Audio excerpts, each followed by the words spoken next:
Perkenalkan, nama saya Triviana Aprila Langga. Saya mahasiswi STT Rumah Murid Kristus Bitung, program studi Pendidikan Agama Kristen. Saat ini saya akan membuat video pembelajaran dengan materi pendidikan agama Kristen di era 4.0. Nah, pertama kita harus mengerti dulu apa ini era 4.0 atau 4.0. Nah, sebenarnya ada 4 tahap revolusi industri yang terjadi di dunia ini. Yang pertama adalah revolusi industri era 1.0 atau 1.0. Nah, ini terjadi di abad 18 ketika ditemukannya mesin uap. Nah, sejak saat itu pelaksanaan kerja manusia dan industri yang dilaksanakan oleh manusia bukan terpaku oleh tenaga manusia belaka, tetapi sudah digantikan oleh mesin. Nah, yang kedua, revolusi industri yang kedua adalah era 2.0. Nah, dimulai pada abad 19 ketika ditemukannya atau disebarluaskannya penggunaan listrik secara luas. Semua pekerjaan yang dibantu oleh mesin uap diganti menjadi listrik sehingga produksi menjadi lebih stabil. Sehingga terjadi perubahan yang bersifat revolusioner. Kemudian pada abad 20 orang mulai mengembangkan komputer. Nah, kemudian yang ketiga, revolusi industri era 3.0. Nah, di era ini terlihat beberapa teknologi berkembang dengan sangat cepat. Nah, penggunaan komputer ini sudah digunakan dalam segala lini kehidupan manusia dan terjadi perkembangan yang sangat eksplosif. Nah, yang keempat adalah revolusi industri di era 4.0 yang menjadi pokok bahasan kita pada saat ini. Nah, di era ini mesin listrik atau teknologi sudah ada, semuanya sudah ada. Sehingga apa yang menjadi ciri khas dari era 4.0 ini yaitu dimulainya penggunaan internet secara luas. Jadi saat era ini digunakan internet secara luas, sehingga di era ini biasa dikenal dengan era terjadinya koneksi. Segala sesuatu berkait atau terkait dengan internet. Segala lini kehidupan menggunakan internet. Bahkan muncul istilah yaitu Internet of Things. Nah, yaitu memesan barang, mentransfer uang, bisnis bisa menggunakan online atau jaringan, bahkan belajar dan beribadah pun secara online di rumah. Nah, dan di era 4.0 ini memunculkan 3 ciri khas utama, yaitu yang pertama adanya inovasi, yang kedua adanya otomasi dan juga transformasi. Seorang pendidik bernama Richard Riley, Secretary of State of Education USA, mengatakan bahwa hari ini kita menyiapkan para siswa untuk memasuki dunia kerja yang belum tercipta dan menggunakan teknologi yang belum ditemukan untuk menyelesaikan masalah yang belum diketahui. Mengapa pendidik ini berkata demikian? Yaitu karena kita tidak tahu apa yang akan terjadi ke depannya. Sehingga untuk seorang pendidik harus menyiapkan para siswa dan peserta didik yang siap di era 4.0 ini. Harus ada pendekatan-pendekatan baru, kompetensi-kompetensi yang dulunya menjadi standar seperti literasi kalistung atau baca, tulis, hitung itu terkesan tidak lagi memadai di era 4.0 ini karena sudah berkembang pesat itu yang namanya internet atau teknologi. Jadi sehingga tidak cukup hanya sekedar baca, menulis, dan hitung saja.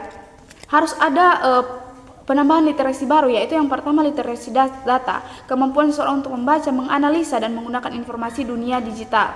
Kemudian yang kedua literasi teknologi, yaitu kemampuan untuk memahami cara kerja mesin dan bagaimana mengaplikasikan teknologi dalam kehidupan sehari-hari. Kemudian yang ketiga literasi manusia, berhubungan dengan kemampuan leadership, kemampuan berkomunikasi dan berkolaborasi, serta cultural agility, serta kemampuan, kematangan, kelincahan seseorang untuk berbudaya. Kemudian literasi lama yaitu kalistung itu harus ditambahkan dengan literasi baru karena kalistung itu tidak cukup untuk hanya sekedar tidak cukup dalam era seperti ini, era 4.0 ini, karena saat ini teknologi sudah semakin membesar atau sudah semakin berkembang pesat. Nah, kemudian muncul beberapa pendekatan pembelajaran yang merupakan perubahan, yaitu yang pertama blended learning, yang kedua flipped learning, atau yang ketiga project based learning. Nah, disrupsi pendidikan seperti inilah yang menurut para akademisi bisa menjawab tantangan kebutuhan di era 4.0 ini. Nah, bagaimana dengan Pak? Bagaimana kita menyikapi situasi revolusi di era 4.0 ini? Ada hal yang perlu kita ketahui bahwa kita memiliki Alkitab yang luar biasa. Alkitab adalah kebenaran yang diwahyukan oleh Allah sendiri dan bersifat kekal. Pengajaran firman Tuhan memberikan kepada kita landasan yang lengkap dan luar biasa. Informasi bahwa Alkitab adalah Alkitab yang hebat yaitu pertama dalam tujuan pak, yaitu bukan sekedar transfer doktrin. Dalam Matius 28 ayat 19-20 itu kan Tuhan Yesus memerintah atau menyuruh dalam amanat agungnya untuk jadikanlah semua bangsa muridku. Bukan sampai di situ saja, tetapi dalam Roma 12 ayat 2 kita harus mampu mengaktualisasikan pak dalam kehidupan kita sehari-hari, terutama terhadap orang-orang di luar sana yang kita ajari. Nah, dengan kesempurnaan atau keserupaan dengan Kristus, kita memiliki kemampuan untuk membuat keputusan dan lain sebagainya. Kemudian yang kedua, kalau kita memperhatikan Alkitab itu sangat lazim dengan penggunaan teknologi. Kita bisa lihat contoh dari Rasul Paulus ketika dia menulis surat, mengirim surat, dan juga berkunjung kepada jemaat-jemaat. Itu merupakan suatu teknologi dalam porsi pada saat itu, dalam porsi pada masa itu. Jadi sehingga teknologi itu sebenarnya sudah ada sejak dahulu. Tinggal sekarang kita bagaimana kita menyikapi perkembangan teknologi yang semakin hari semakin maju. Nah, jadi pengembangan di era 4.0 ini harus menyentuh personal.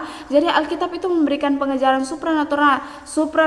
Materi bisa sama, tetap materi yang disampaikan bisa sama, tetapi setiap orang menerima dengan berbeda-beda tergantung dari kognitif seseorang itu. Sehingga para pendidik harus lebih berupaya untuk memberikan pengajaran yang menyentuh personal, terlebih khusus dalam era 4.0 ini di mana teknologi semakin berkembang pesat. Di situ saatnya untuk kita menyikapi dengan cara menggunakan Alkitab sebagai pengajaran yang paling utama menjadi landasan kita dalam mengajar. Beberapa aplikasi juga pelaksanaan pak yang bisa diaplikasikan oleh guru di era 4.0 ini, yaitu guru harus mengandalkan Roh Kudus. Tanpa Roh Kudus, guru tidak akan memiliki kemampuan yang memadai untuk menghadapi tantangan dari berbagai macam situasi, terutama dalam perkembangan zaman ini. Kemudian guru harus memiliki wawasan yang murni dan lengkap. Guru juga harus melek teknologi, jangan menjadi kudet, kurang update terhadap teknologi sekarang. Kemudian untuk seorang guru juga harus berani berinovasi. Inovasi tentang apa? Tentang materi-materi pembelajaran yang berhubungan dengan pendidikan agama Kristen atau tentang nilai-nilai Kristiani. Itu guru harus pandai-pandai dalam memberikan pengertian kepada peserta didik. Kemudian guru harus sadar dan bahwa dia bukan melaksanakan tugas sebagai seorang pengajar saja, tetapi perannya juga seorang pemfilter, penilai, bahkan pembimbing, agar dan juga fasilitator untuk para peserta didik, dan dia mempunyai peran lebih, bukan sekedar hanya mengajar saja tapi membimbing dan lain sebagainya. Kuncinya adalah guru harus mengupgrade diri, pengetahuan teknologi maupun pengetahuan teologi, dan menambahkan literasi kalistung. Jadi guru itu harus lebih pandai-pandai dalam hal menyikapi pendidikan agama Kristen di era 4.0 ini. Nah, demikian materi yang dapat saya sampaikan bagi kita semua. Semoga bermanfaat. Tuhan Yesus memberkati.